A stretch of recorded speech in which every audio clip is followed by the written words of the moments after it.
자, 오늘은 긴 말 없이 바로 속보 들어갑니다. 퀘스트 프로 1,500달러에서 1,000달러로 인하합니다. 언제부터? 3월 15일부터.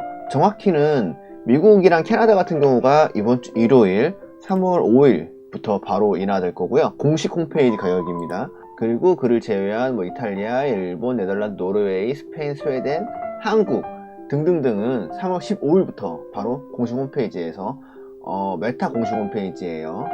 거기서 무려 500달러나 인하한다는 소식입니다. 엄청난 소식이죠. 제가 퀘스트 프로를 구매해서 한 달 반 정도 써보고 다시 판매한 이유도 요게 과연 220만원의 가격을 하는 건가? 정말 좋은데, 렌즈도 좋고 가볍고 정말 좋은데 이게 정말 220만원의 가치가 있는 건가? 라는 게 의문이 들어서 대표한 것도 있고, 그리고 리뷰를 못했냐면은 제가 그 파일을 한번 날려먹었어요. 그래서 그때부터 어차피 다른 분들 개봉기 많이 올라오니까 안 한 게 있었는데, 근데 이제 1,000달러다? 1,000달러면은 대략 지금 환율을 해가지고 한 150만원 나올 수도 있단 말이에요. 150만원이면 진짜 싼 겁니다. 퀘스트 프로의 그 기계적인 부품의 원가가 한 800달러라고 해요. 소프트웨어적인 거 다 빼고요. 단순히 부품 원가만 800달러 이상이에요.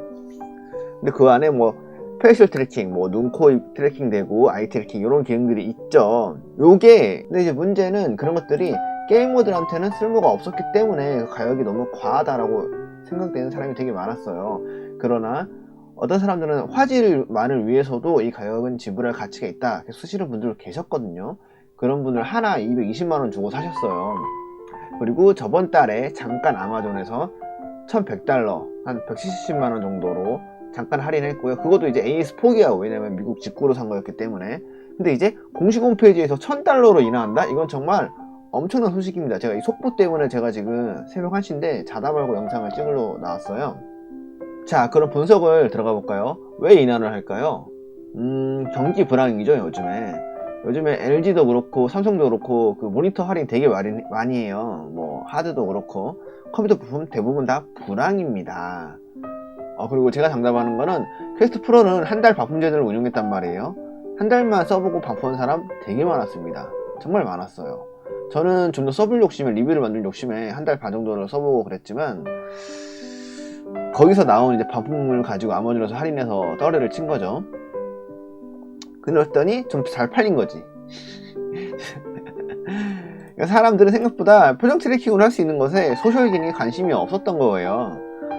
대부분 VR 유저들은 대부분 저 같은 순수한 게이머입니다. 퀘스트 프로는 사실 맞아요. 애초부터 개발자라고 선을 받고 나오긴 했어요. 회사용이다, 개발자용이다, 이거는 페이셜 트래킹이라든지 니네가 원하는 현 시대 좋은 기능들 다 들어가 있으니 이걸로 뭔가 개발을 해서 일반 게이머들한테, 일반 유저들한테 할 수 있는 그런 어플이나 게임이든 앱이든 그런 거를 이제 만들려고 한 거였는데, 그걸 살 사람들은 대부분 저 같은 하드 게이머였던 거지. 정작 개발자들은 그걸 많이 샀을까요? 금액이 커서 안 샀을 겁니다. 그리고 페이셜 트래킹이 보급화 되려고 하면은 그 시점은 벌써 2, 3년 후에요. 굳이 이걸 사서 미리 하고 있을 필요가 있을까요? 그거에 시장 성장의 의미가 있을까요? 아니라고 생각을 하는 거죠. 자기가 페이셜 트래킹으로 뭔가를 만들어봤자 팔 데가 없다는 거예요. 너무 앞서 나간 기계였다는 거지. 근데 이게 지금 1000달러다? 요거는 사야 됩니다. 사실 VR 시장에서 제일 애매했던 게, 가장 좋은 기기가 뭐예요? 라고 물어본다면 그런 기기가 없었어요. VR 시장은 정말 이상하게도 정말 좋은 기기가 없어요. 다 어디 하나 나사가 빠져있던 기기라서. 그나마 퀘스트2가 성능보다 가격이 너무나 쌌고요. 그리고 가격 대비 두세 배 이상의 성능을 보여주기 때문에 퀘스트2를 무조건 강조했던 거였고, 그게 이제 2년이 벌써 지났기 때문에 지금 와서는 또 추천하기가 약간 애매해졌단 말이에요. 그래서 다들 퀘스트3를 기다리고 있었죠.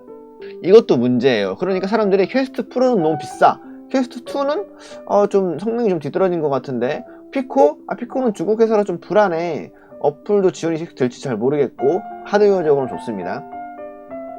그러니까 사람들이 난 그러면 좀 기다렸다가 연말에 퀘스트3 나온다니까 그걸 살래 라고 마음을 먹고 있던 거예요.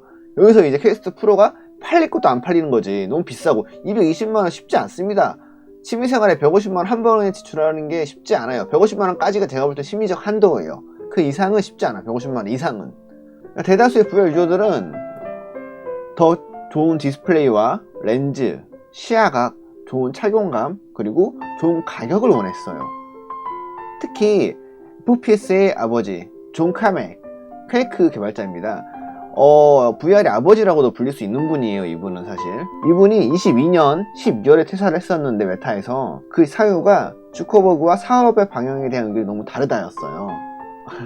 예를 들면 이 사람은 보급화인 게임을 먼저 무조건 띄워야 된다, 게임이 우선이다, 그래서 게이머들이 할 수 있게 지금 제가 방금 말했던 좋은 디스플레이, 좋은 가격, 그리고 좋은 착용감, 시야각 이런 것들의 의견을 말하고 있었는데, 주커버그는 자꾸 페이셜 트래킹으로 소셜 기능을 해서 거기에 자기네 광고를 때려박고 싶었던 거예요.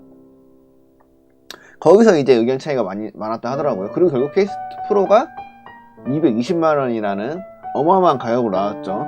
그만큼 렌즈도 좋고 뭐 잡다한 기능이 들어가 있어서 좋긴 좋아요. 근데 이제 게이머한테 와닿지 않았기 때문에 안 팔렸죠. 존 카맥은 이걸 보면서 무슨 생각을 할까요? 그리고 존 카맥은 성부자였던 것 같아요.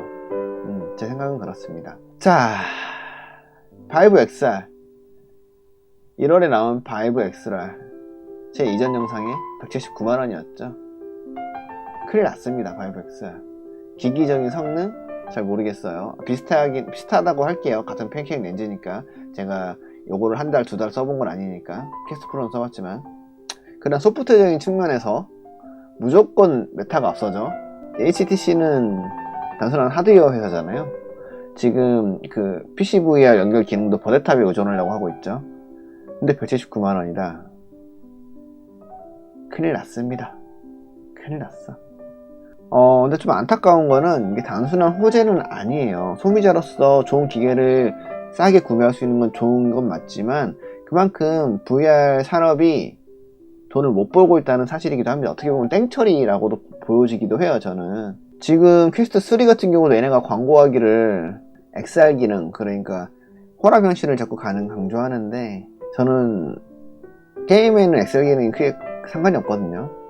물론 XR 기능이 정말 뭐 좀 더 먼 미래를 생각한다면 그걸 끼고 돌아다니면 상대편 얼굴에 그래픽을 씌워서 뭐 미남 미녀로 보일 수 있는 그런 말도 안 되는 SF적인 상상도 할 수 있긴 있어요. 또는 그 길찾기, 그 일본에서 재밌는 어플이 나왔는데, 그 내비게이션 지도 찾기를 했을 때 단순히 지도만, 평면 지도만 보고 따라가는 게 아니고 웬 캐릭터가 나와서 안내를 해주는 거예요. 핸드폰을 보고 그러면 그 캐릭터가 가는 거를 뒤따라가면 돼요. 이런 재미난 아이디어들 있죠, XR은. 그러나 VR 게이머인 저로서는 약간 안타까운 이나 소식입니다. 좋지만 한편으로 씁쓸한. 일단 $1000면 정말 합리적인 가격이기 때문에 구입을 할 것 같고요. 지금 당장은 플스 VR에 푹 빠져 있지만, 원래 오늘도 빌리지 마무리 엔딩 보려고 그랬는데 이렇게 돼버렸네요. 주말에 다시 방송 켜고 그렇게 하겠습니다. 일단 오늘 영상은 여기까지. 감사합니다. 또 오세요.